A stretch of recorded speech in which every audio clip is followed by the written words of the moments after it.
नमस्कार दोस्तों, चलिए जानते हैं उत्तर प्रदेश की 25 फटाफट बड़ी खबरों को सिर्फ 10 मिनट में। लेकिन इससे पहले आप इस वीडियो को कहां से देख रहे हैं, कमेंट में बताना बिल्कुल ना भूलें।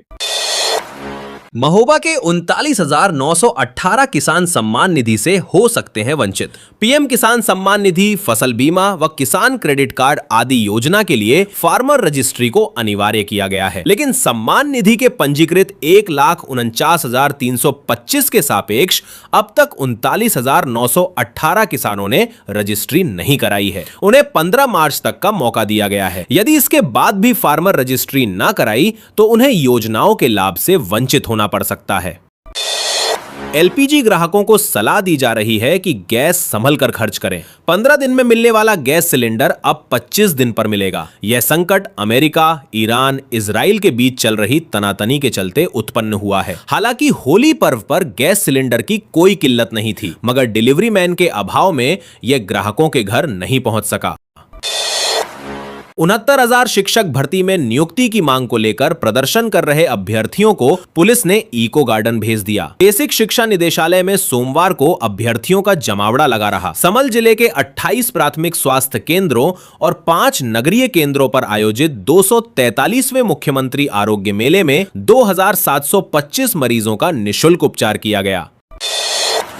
प्रयागराज में 2027 की जनगणना की तैयारी शुरू हो गई है। मई से भवनों का सर्वे शुरू होगा, जिसमें मकान मालिकों से 33 प्रश्न पूछे जाएंगे। इस डिजिटल गणना में लगभग 5,000 कर्मचारी शामिल होंगे और स्वगणना का विकल्प भी उपलब्ध होगा। जनगणना अधिकारी के अनुसार गणना के दौरान डिजिटल मानचित्र भी तैयार किया जाएगा, जिससे गणना कार्य में पारदर्शिता रहेगी। अंतर्राष्ट्रीय महिला दिवस पर रविवार को भारतीय पुरातत्व सर्वेक्षण ASI द्वारा संरक्षित सभी स्मारकों में भारतीय व विदेशी पर्यटकों को बिना टिकट के प्रवेश मिला। केवल ताजमहल में मुख्य मकबरे पर भीड़ प्रबंधन के लिए 200 रुपए का टिकट लागू रहा। ताजमहल को छोड़कर अन्य सभी स्मारकों पर टिकट विंडो बंद रही। शाम के समय ताजमहल में पर्यटक उमड़े। ताजमहल व अन्य स्मारकों में प्रवेश निःशुल्क होने से रविवार सुबह से ही स्मारकों पर पर्यटक पहुंचने लगे थे। सूर्योदय के समय ताजमहल देखने विदेशी पर्यटक अधिक पहुंचे।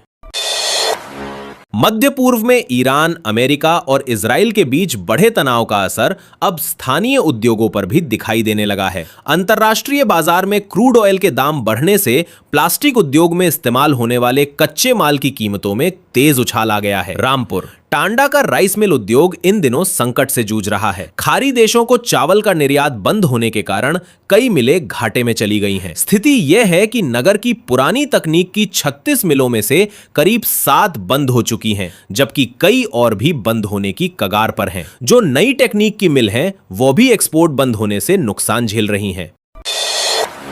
बस्ती की महिलाएं गुड़ और दूध से बने पेड़े तैयार करेंगी, जो अयोध्या के हनुमानगढ़ी में भोग लगेंगे और विदेशों तक निर्यात होंगे। अंतर्राष्ट्रीय महिला दिवस पर पहल संस्था ने इस आत्मनिर्भरता पहल की घोषणा की।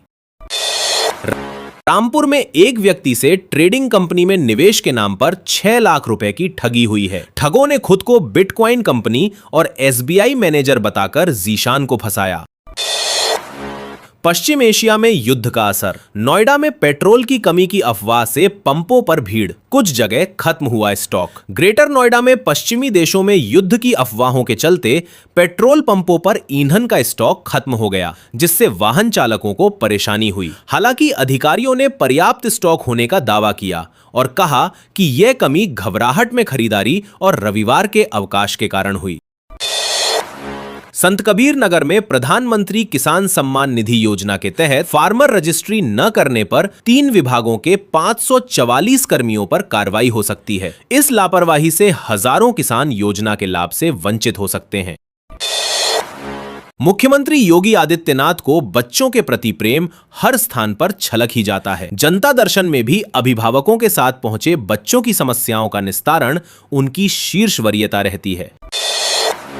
शाहजहांपुर में जन सेवा केंद्र संचालक श्रीश गुप्ता और उसके साथी राहिल को ग्रामीणों के बैंक खाते साइबर ठगों को बेचने के आरोप में गिरफ्तार किया गया है। वे बिहार के सरगना रोहित को प्रत्येक खाते के लिए 4,500 रुपए में बेचते थे। जन सेवा केंद्र संचालक श्रीश गुप्ता ने ग्रामीणों के बैंक खाते धोखाधड़ी से खोलकर साइबर ठगों को बेच दिए। वह प्रत्येक बैंक खाते के बदले बिहार निवासी सरगना रोहित से 4,500 रुपए लेता था। इसके बदले बैंक खाते का ब्यौरा व डेबिट कार्ड श्रमजीवी एक्सप्रेस के कोच सहायक के माध्यम से बिहार तक पहुंचा देता था। रविवार को पुलिस ने श्रीशा गुप्ता, उसके साथी राहिल को गिरफ्तार कर लिया। अन्य आरोपितों की तलाश की जा रही है।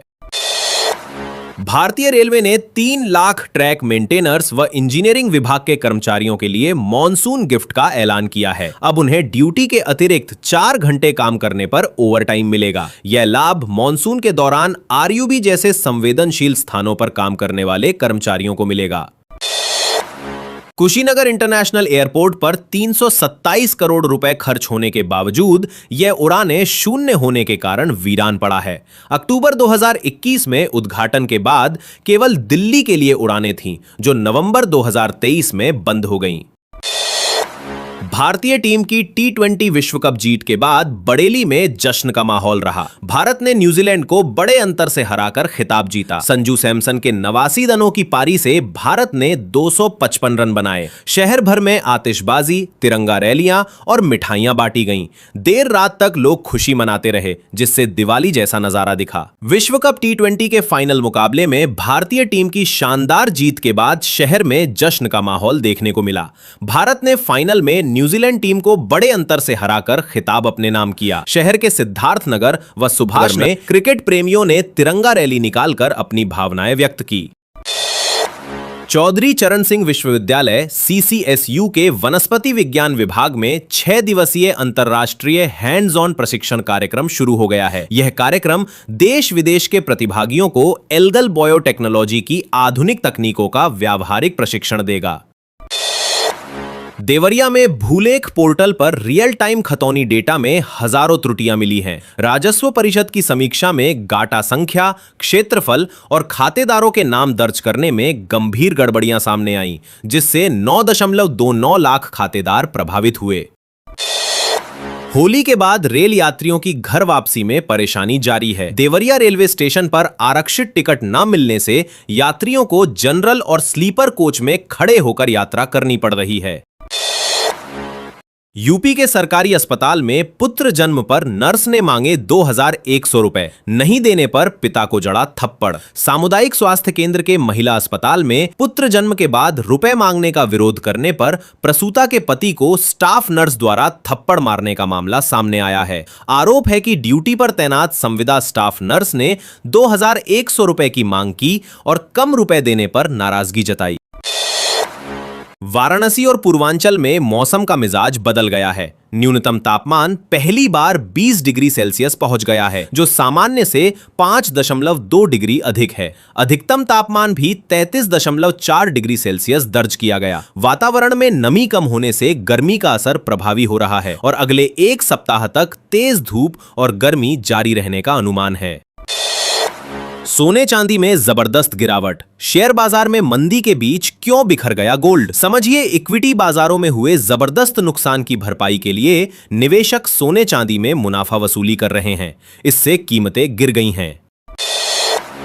हाउस टैक्स वसूली में खराब प्रदर्शन पर नगर निगम ने सख्त कार्रवाई की। नगर आयुक्त गौरव कुमार ने 2 टैक्स इंस्पेक्टर निलंबित कर दिए और 2 अधिकारियों को प्रतिकूल प्रविष्टि दी।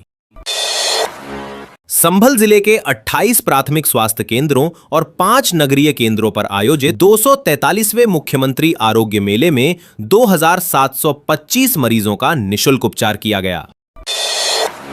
कानपुर में फर्जी फर्म गुप्ता ट्रेडर्स बनाकर करीब 2 करोड़ रुपए की GST चोरी का मामला सामने आया है। राज्य कर विभाग की जांच में फर्म का कोई अस्तित्व नहीं मिला। पुलिस ने मुकदमा दर्ज कर आरोपी की तलाश शुरू कर दी है। होली के दौरान ड्यूटी से अनुपस्थित रहने वाले परिवहन निगम के संविदा कर्मियों पर कार्रवाई की तलवार लटक गई है। 56 चालक और 27 परिचालक छुट्टियां रद्द होने के बावजूद ड्यूटी पर नहीं पहुंचे। भारतीय सेना की अग्निवीर भर्ती रैली को लेकर बरेली में तैयारियां तेज हो गई हैं। जाट रेजिमेंट केंद्र परिसर में 11 मार्च से शुरू होने वाली भर्ती रैली में रुहेलखंड समेत करीब दर्जन भर जिलों से हजारों युवाओं के पहुंचने की संभावना है। आजम का साम्राज्य हिलाने वाले आईएएस का बड़ा खुलासा। 5 साल बाद बोले धमकियां मिली मगर ड्यूटी से पीछे नहीं हटे। मुरादाबाद मंडल के कमिश्नर आईएएस आंजनेय कुमार सिंह ने अपने 5 साल के कार्यकाल पर खुलकर बात की। कानपुर में 9 से 15 मार्च तक डिजिटल भुगतान जागरूकता सप्ताह मनाया जाएगा। भारतीय रिजर्व बैंक के निर्देश पर बैंक और वित्तीय संस्थान लोगों को ऑनलाइन ठगी से बचाव, सुरक्षित डिजिटल लेन देन, ओटीपी पिन साझा न करने और सतर्क रहने के प्रति जागरूक करेंगे। अंतर्राष्ट्रीय महिला दिवस पर लखनऊ में पिंक रोजगार महाकुंभ 2026 आयोजित हुआ। योगी आदित्यनाथ ने युवतियों को रोजगार के लिए प्रेरित किया और योजनाओं के लाभार्थियों को चेक व नियुक्ति पत्र वितरित किए। 69,000 शिक्षक भर्ती में नियुक्ति की मांग को लेकर प्रदर्शन कर रहे अभ्यर्थियों को पुलिस ने इको गार्डन भेज दिया। बेसिक शिक्षा निदेशालय में सोमवार को अभ्यर्थियों का जमावड़ा लगा रहा। मुख्यमंत्री योगी आदित्यनाथ ने जनता दर्शन में लोगों की समस्याओं को सुना और जल्द से जल्द निराकरण के निर्देश दिए। इस दौरान उन्होंने एक बच्चे को चॉकलेट दी और उसकी पढ़ाई के बारे में पूछताछ की। एलपीजी ग्राहकों को सलाह दी जा रही है कि गैस संभल कर खर्च करें। 15 दिन में मिलने वाला गैस सिलेंडर अब 25 दिन पर मिलेगा। ये संकट अमेरिका, ईरान, इजराइल के बीच चल रही तनातनी के चलते उत्पन्न हुआ है। हालांकि होली पर्व पर गैस सिलेंडर की कोई किल्लत नहीं थी, मगर डिलीवरी मैन के अभाव में ये ग्राहकों के घर नहीं पहुंच सका। लखनऊ से कोलकाता जाने वाले इंडिगो के विमान में तकनीकी खराबी आई गई, जिससे कि विमान 1 घंटा देरी से उड़ान भर सका। इस दौरान डिप्टी सीएम एयरपोर्ट पर फंसे रहे। खाड़ी देशों में चल रहे युद्ध के कारण बाजारों में चीजों के दाम बढ़ने लगे हैं। जिस तरह के हालात हैं, उससे 30 से 40% तक तेल और उर्वरकों की कीमतें बढ़ने की आशंका है।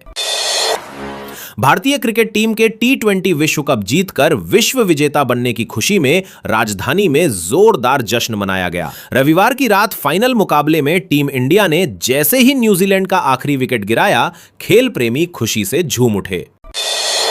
यूपी में अब नया बिजली कनेक्शन लेना हुआ आसान, उपभोक्ताओं के लिए शुल्क निर्धारित। यूपीपीसीएल ने उत्तर प्रदेश में नए बिजली कनेक्शन की प्रक्रिया सरल की है। अब 300 मीटर तक के कनेक्शन के लिए अलग से लाइन एस्टीमेट नहीं बनेगा, बल्कि मीटरिंग और सप्लाई अफोर्डिंग चार्ज में ही लागत तय होगी।